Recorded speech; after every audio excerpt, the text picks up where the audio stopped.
A million-dollar question is, of course, are you ready? Are you? For what? For cooking the juiciest, best steaks in human history ever. I know that sounds amazing. I promise you, by the end of this video, you'll be literally blown away, because your steaks will never be dull, never be dry, never be chewy, never be hard. Now, with one simple trick, you can improve your steaks, your barbecue meats, so significantly that you will wonder, where has this been all your life? Now, my name is Walter Trupp. I used to run some of Europe's best restaurants, and today I run my own cooking school. Now, you probably wonder why nobody is talking about that. I'll tell you what, soon everyone will. Trust me on that. It's a trick that is very well known to the frozen food industry, but the link to cooking has not been widely understood. So in a way, you and I here today create steak history. Now, I learned a trick from a very smart guy who is a food chemist. And we had a discussion. We spoke about how to tenderize meats. We spoke about that some meat cuts can be a bit tough, a bit chewy, a bit hard, to which the food chemist, my friend, answered, but so is life. You see, I never saw it this way.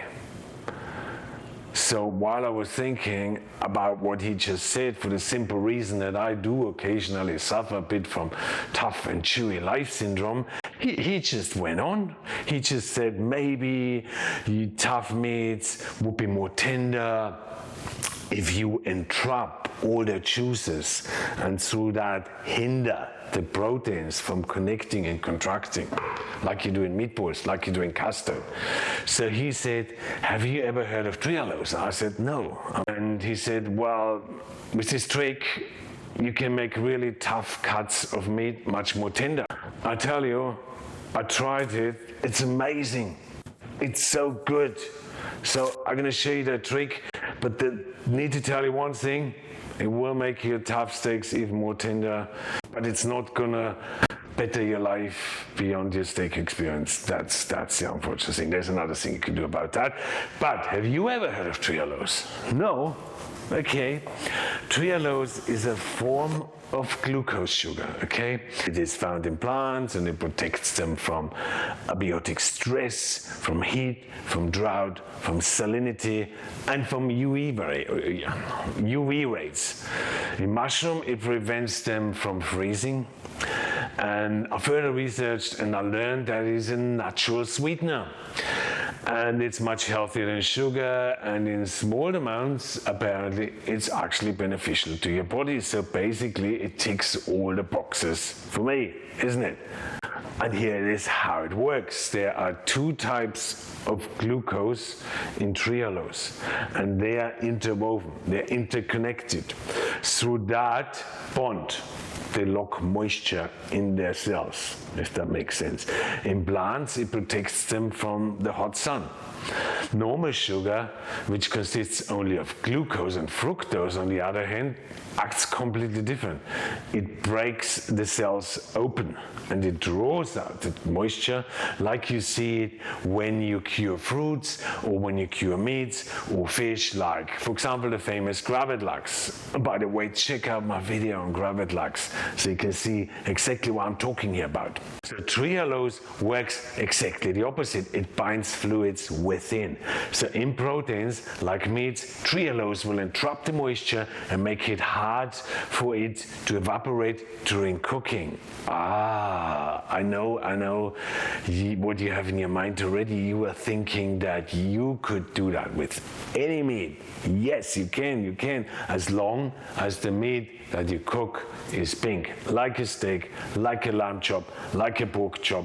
But it also works really good on chicken breasts. I know it sounds too good to be true. I know that. But there is one tiny, eeny weeny, itsy bitsy thing I need to tell you. It's not really an issue, and that is that yes, trehalose is a sweetener, although it has less than 45% of the sweetness of normal sugar. Therefore, the meat might take on a little bit of a sweeter flavor, but then again, that's okay, and you can correct that with proper seasoning. And yes, there's a video about seasoning too on my channel. The other way to fix it is, of course, when you use less of trehalose and marinate it longer. But I'll show you that in a second. Now, I mentioned before that trehalose is used for freezing foods, and it does exactly the same in frozen foods, wherein it traps the moisture, and when you then defrost that food or meat, the food stays dry instead of a lot of water running out. So you say it's never written on a label, isn't it? I know you were thinking of that. And that's true, that's true. It's considered as a processing agent. Hence, legally, it's not a requirement to mention it because it's not an allergen. Oh, food labeling, just don't get me going on that. We could be here for hours, I tell you. And people who work in the food labeling industry are some of the most creative minds of our times, I'll tell you that. I actually wrote a book about that a few years ago. That's how much there is to know. It's a mess. But back to trehalose. During cooking, trehalose entraps, binds and seals the juices within the steak or the meat and stops the denaturation process of the tightening of the meat fibers. It stops it because they can't get together. Your steak basically will also cook a little bit slower, and you end up with a steak that's always twice as juicy as any other. Plus, what I also found is that the meat maintains a much nicer rosy meat color. But you see that in a minute. So it's ideal for when you do marinade meats, you know, with no water drawing, cell breaking ingredients. And now you want to know what that is. That's basically your sugar, that's your salt, and that's your acid. So stuff like herbs, spices, garlic, that's great to add to your meat with a little bit of the trehalose. And then you just marinate that. I know. You really want to know now how it's done. Okay, so get a 300 to 400 gram steak and add to it like half a teaspoon of trehalose. Marinate it for a minimum of 3 to 4 hours in your fridge. If juices come out, don't worry about it. That's just the trehalose becoming liquid. Just keep coating it, baste it back onto the meat. Basically, just turn it a few times. You need to give the trehalose enough time to go to the center of your steak, okay? So larger pieces, like for example a whole beef rib, you might require to marinate it for 2 to 4 days, depending on the diameter of the meat. So you have to be patient. And don't worry, the juices that come out, just brush them all back on. It's all going to be fine, you know, because first it comes out, you know, and then the meat will draw it back in. You know, it comes out, it goes back in. It's like the tides in the ocean, you know. Okay, that was today's my philosophy moment. And when you then cook it, you need to dry the surface of the meat, heat the pan and the grill really high and sear it super hot, because what I found is that all the entrapped moisture will hinder it a little bit from coloring up that quickly. So high heat is really important, yeah? I'm not going to smack around too much with the color today. I just want to show you the inside of the steak, so don't judge me for how I cook my steak. I will do another video where I show you that really well. Hence, you need to work on a really high heat. It's actually much harder to overcook that steak, and that's helpful to someone who likes to drink and have a chat while barbecuing, you know. Remember, those juices are entrapped and interwoven by the glucose chains or glucose rings. God, do I love to show off a little bit. It really helps my ego.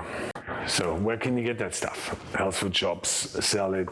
It's a natural sweetener, or just go online. Anyway, going back to my friend, the food chemist, he never actually gave me any advice on how could I tenderize my sometimes tough and chewy life. He haven't given me an answer on that. So I came up with my own idea. Cheers.